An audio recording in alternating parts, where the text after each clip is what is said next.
asked me what I was doing, and I said, well, I'm playing Honey, music radio with Virginia Woolf, which she's kind of old and not it. And I think they asked me something very strange at the time, because they said, isn't there a terribly difficult, thing with Honey, which doesn't she quite like hold that through or something? And I was like, yeah. And they asked me about how I did that and stuff like that. And we just talked about, actually quite an intellectual talk about Who's Afraid of Virginia Woolf. And then they gave me this very small part to read, it wasn't particularly well formed or anything like that. And a couple of directions about changes in voices and stuff like that. And I didn't really think anything of it, because it seemed to me like there would be at least another 1 or 2 auditions, because things weren't really worked out. But they came straight back and offered me the part, which was great. And I finished Who's Afraid of Virginia Woolf, and I was committed to doing 12th Night. So I finished 12th Night, and then I came back to the Beeb and did Black Adder, which was great. On set, doing a comedy program, is that necessarily funnier to work on than a straightforward program, or is it just not like that? No, I don't think it is. I mean, when I think about, Doctor Who's not really a comedy show, but we've certainly had a lot of laughs. And actually, the set of Black Adder is quite serious. Yeah. And Rowan Atkinson's quite a serious chap. He's not frivolous at all. Not a man of a great many words, but keeps himself, brings his paper in between rehearsals. And in fact, Ben Elton is the one who's running around sort of like crazy blue-ass fly, going, yeah, let's try this! And he'll come up with some new ideas and stuff like that. But what I liked about the set was there was so much impromptu work going on. There was a script, but suddenly Ben Elton would come in and say, look, I've had this idea, she's going to have this absolutely crazy laugh, and it's going to sound a bit like a staccato machine gun. Oh, yeah, fine, okay. And then just sort of dragging me off into the gents' toilet. That might sound a bit odd, but it's just that each of the floors of the BBC rehearsal room has either a gents or a ladies, and it's like a big area, and it's the only sort of spare space. And standing in the gents' toilet of the rehearsal rooms on the 5th floor or something, trying to practice weird kind of laughs. And I enjoyed that sort of spontaneous side, and that you could come up with things. And as a result of the horrendous laugh that I brought into the rehearsal room, let's say 10, 15 minutes later, we started to run the same scene with me approaching this laugh. And instantly, as a result of that noise, Ben Elton read the line, secure the ornaments, Baldwin.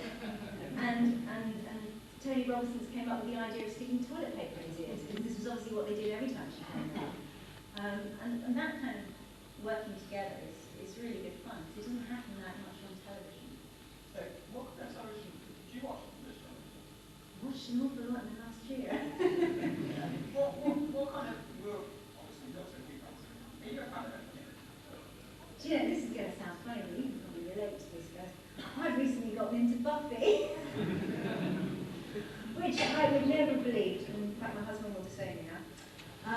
But I've just gotten into a lot more stuff because, to be perfectly honest, you get into more stuff when you can't do much. And I can't go out much, I can't do much, and I'm in a lot of pain, sometimes I have to lie down a lot and take a lot of painkillers. And I just thought, I like this story, actually.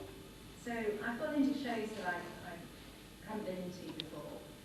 I have a lot of friends who are in The Next Generation, Star Trek, so I watch them because they're mates. Yeah, we all met quite a long time ago now, but we're all friends. And I do watch, the Sci-Fi Channel and stuff like that. So I do watch quite a lot of science fiction myself, and I do find myself drawn to other science fiction shows. My only hatred is of reality TV. I can't stand it. Right. That's nicked on my line then. But, I hate all that stuff, and I absolutely hate the Anne Robinson quiz show. I just think it's absolutely disgusting. Well, because I just think, it can seem like it's funny, but there's a level where you start to question that we're all enjoying other people being put down, and I just don't think that's particularly pleasant, and I think it starts to filter into the way that we start to speak to people on the street and the way that we speak to each other. And I just think those things are kind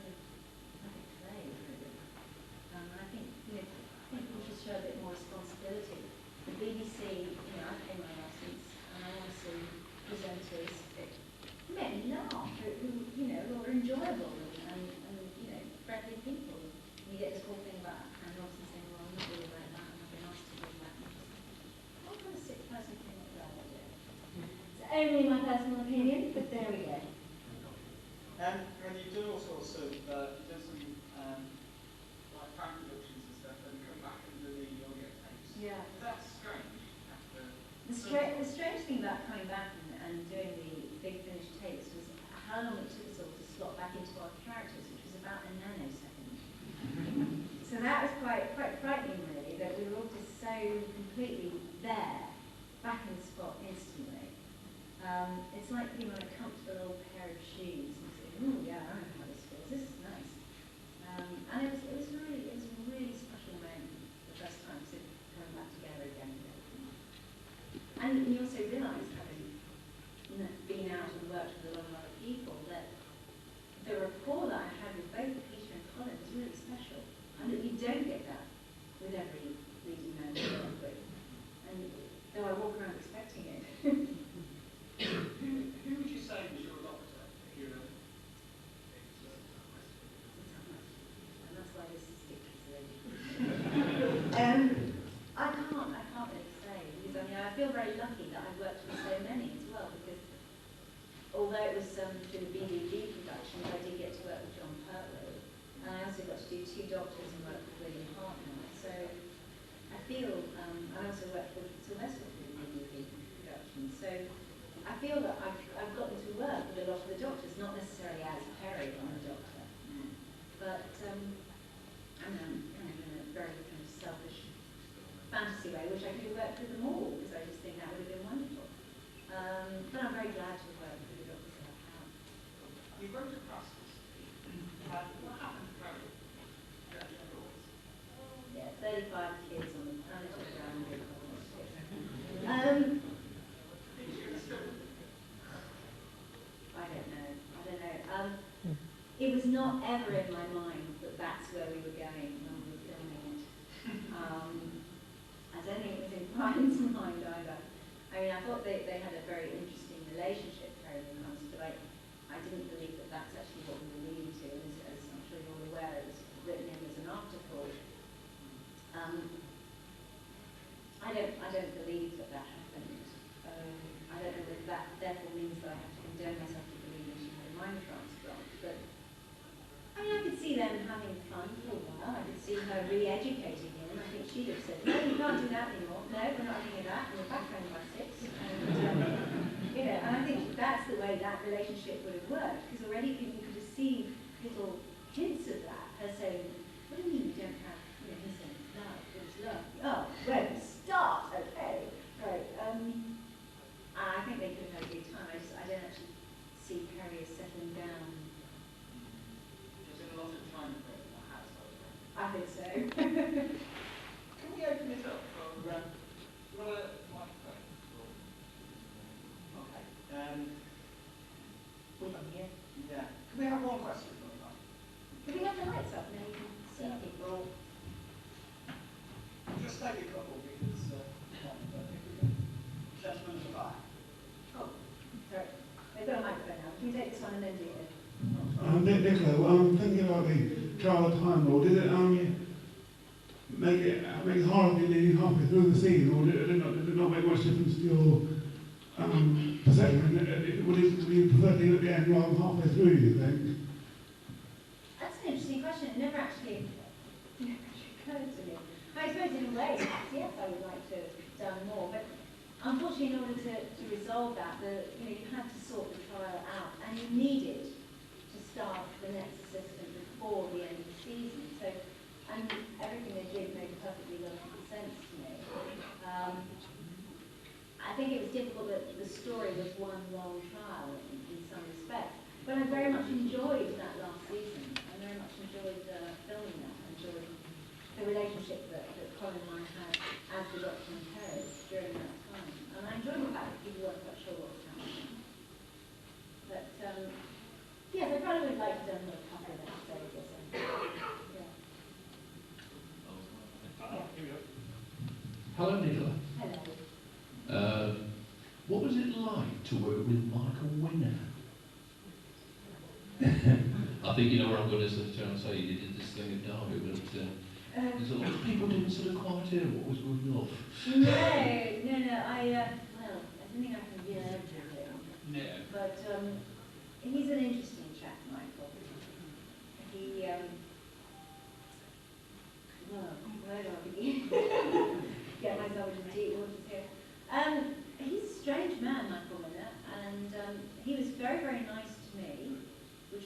quite ill at ease because he was absolutely horrendous to the other woman that I was working with at the time.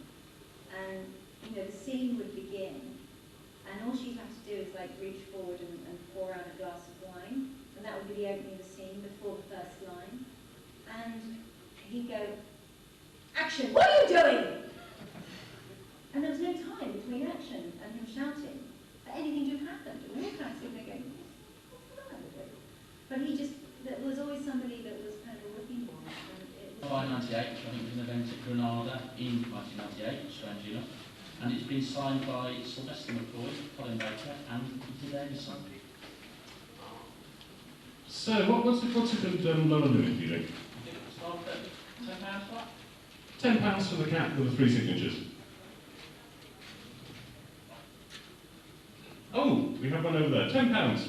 Any advance on 10? It's very difficult to put these 3 signatures together. £10 over there.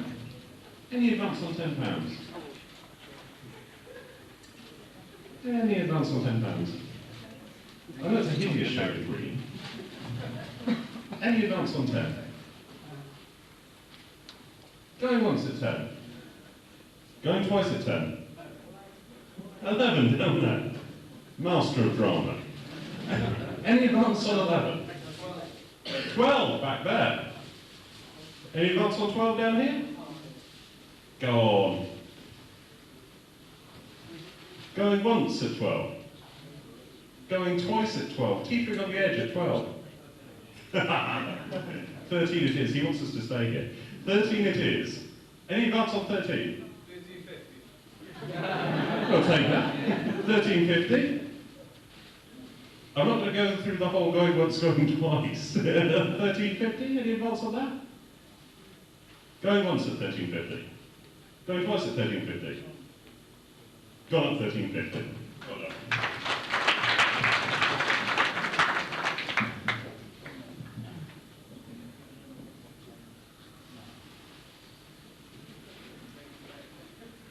So what's this then, Paul? This is from the last Vortex event prior to this one. This is the Return of Fenwick event in September 1997. It's